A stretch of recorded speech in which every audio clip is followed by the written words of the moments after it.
What is up, team? Welcome back to the Red Storm Rapid Reaction Podcast again after a win. We got a little streak going. 2 in a row now, folks. Look out. St. John's gets a big win on the road against Butler, 75-72 in a back-and-forth game. A game where St. John's found itself down by as many as 9 points in the second half. A game they had to fight and claw and earn every inch they got, and do so without their point guard for the last 4 minutes of the game. And what matters is they found a way to do it. And that's a step in the right direction for a team who's struggled to close out games, to find a way to get it done in tough, competitive games against high major opponents. You know, it's different when we were squeaking out wins in the preseason against lesser opponents, and we still had some question marks. We were finding a way to finish it, but when it got down to close games against bigger opponents, Indiana's, UConn's, Providence's, the half court, grinded out, last 5 minutes of the game was getting the better of us. And tonight, Butler is exactly that, a grinded out team, a team that wants to get in the half court and work you through their sets offensively and to put you in a stall defensively. And we got the better of them. The first half was played to our pace, and Butler, to their credit, hit shots. You know, some of it was us leaving them open for three. Some of it was them hitting tough shots. I'd say there was, 2 or 3 ones that were really our fault. Scrambled too much and left guys wide open. There was 2 or 3 that were tough shots, and there was 1 or 2 where it's like either way. Sometimes they fall, sometimes they don't. Aaron Thompson hit a 3. That guy shoots. He was 2 for 15 on the year before that. The game plan was let him shoot. He hit one. That's fine. Bolden hit a buzzer beater, then in shot clock. That's another thing that happens from time to time. Ask Providence. As the game went on, our defense shored up, and we were able to pick up our second straight road win in the Big East. Tough things to do in the Big East. We're winning on the road, especially back-to-back, and this gives us some momentum heading towards the 2 biggest games on our schedule, Villanova and UConn back-to-back at the Garden. 2 games you should have been circling for the whole season as a chance to really put a stamp on a season. Now, it's not exactly the situation I had hoped we'd be in entering the season, but still, 2 wins back-to-back, a chance to get to 500 in the Big East, a chance to pick up a big-time win, keep momentum going, and then give yourself a chance down the stretch to play for something each and every game. Let's talk a little bit about the game. Butler came out firing. We couldn't seem to get many stops. They were getting offensive rebounds. We were scoring as well. Both teams were hot in the first half, played to our pace. Second half, much slower. At the end of the first half, Dylan Wasu hit a 3 at the buzzer, kind of makes up for his end-of-half mishaps against Providence a couple games ago.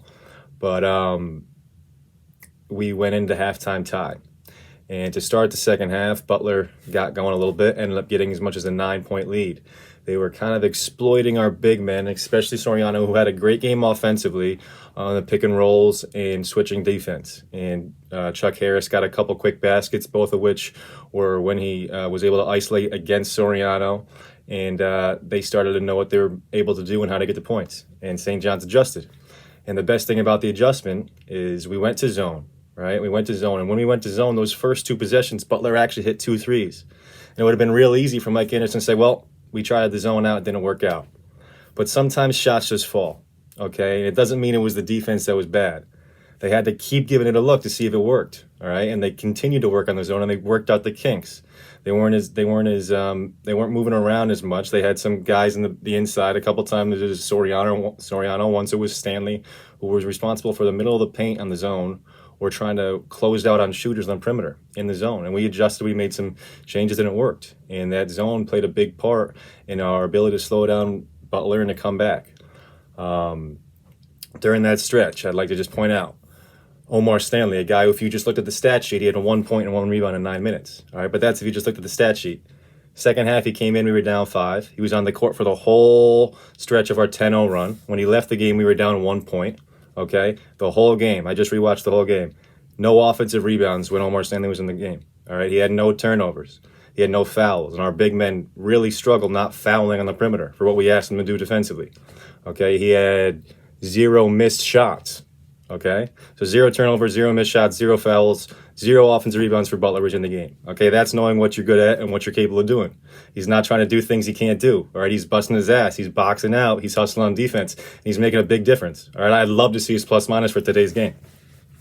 Soriano offensively is continuing to make strides and is becoming a serious factor inside. Okay, I still don't think we use him enough on offense. I think we should be trying to feature him as much as possible. All right, 6 for 6 today. He was 6 for 6 last game, and then they're not just all wide open shots. Some of them are baby hooks, some are follow ups. Obviously, a few of them are nice dunks.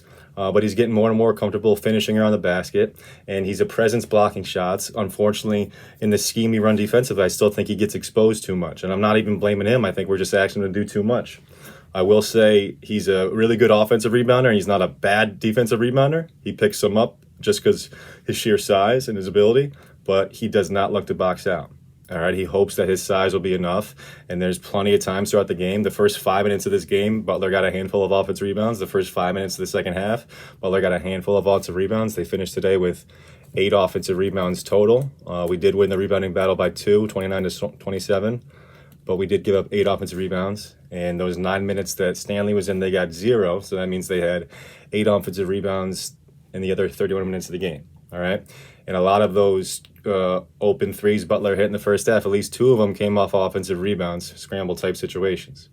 So Soriano has to do a better job of finding bodies. And it's not always his fault because he's asked to close down on shooters and to switch on the perimeter, and then that takes him away from the paint. And then he's trying to, crash a glass without really having a body to box out or getting there late.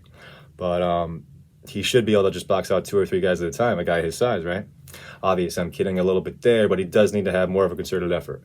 His front court partner tonight, Aaron Wheeler, another great game. He did a little bit different today. 2 huge mid-range jumpers late in the second half. I think one tied it and one put us ahead. He was able to have a serious impact on the game without hitting any 3-point shots today. He's getting more and more comfortable finding baskets inside the paint. All our guys today, Champagnie, Soriano, and Wheeler really did well inside, finishing inside today.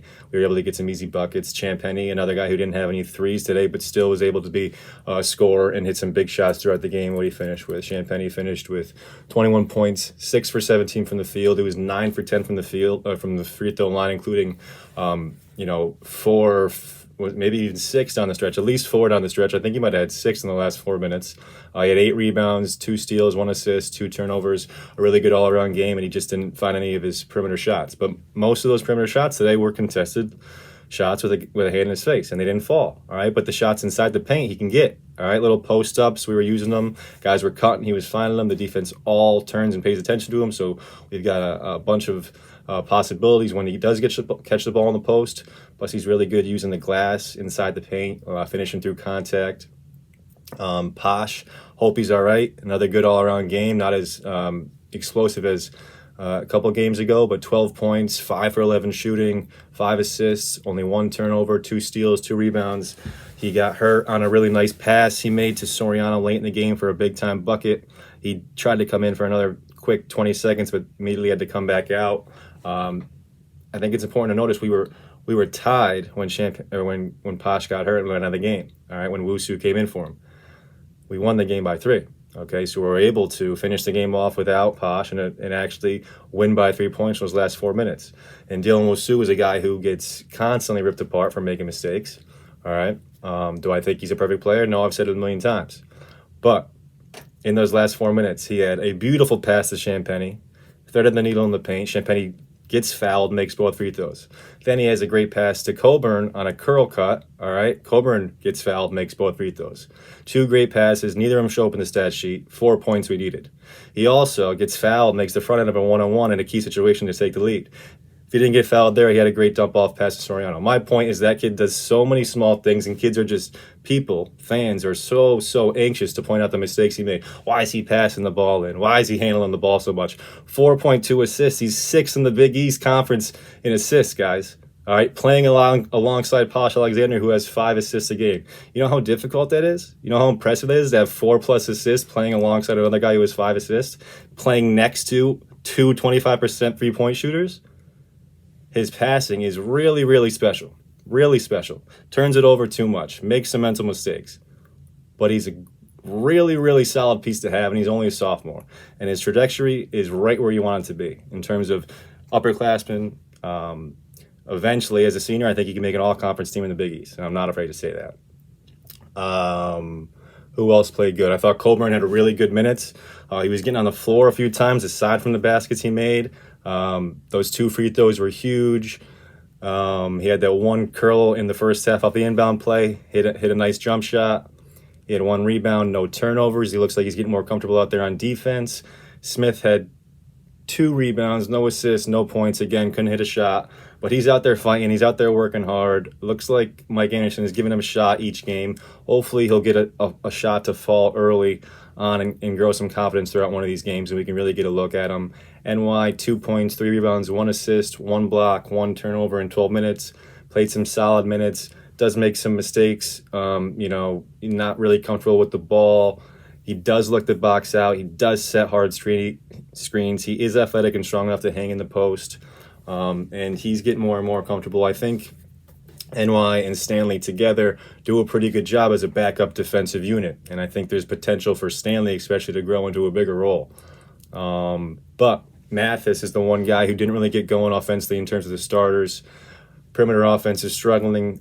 Opponents are really, giving him space and forcing him to be a threat, and it's just not part of his game. But defensively, he's an asset. He only played 16 minutes today. He was 1 for 5 from the field, 1 for 2 from the stripe, 0 for 2 from the three-point line. So as a team, we were only 2 for 16 from the three-point line.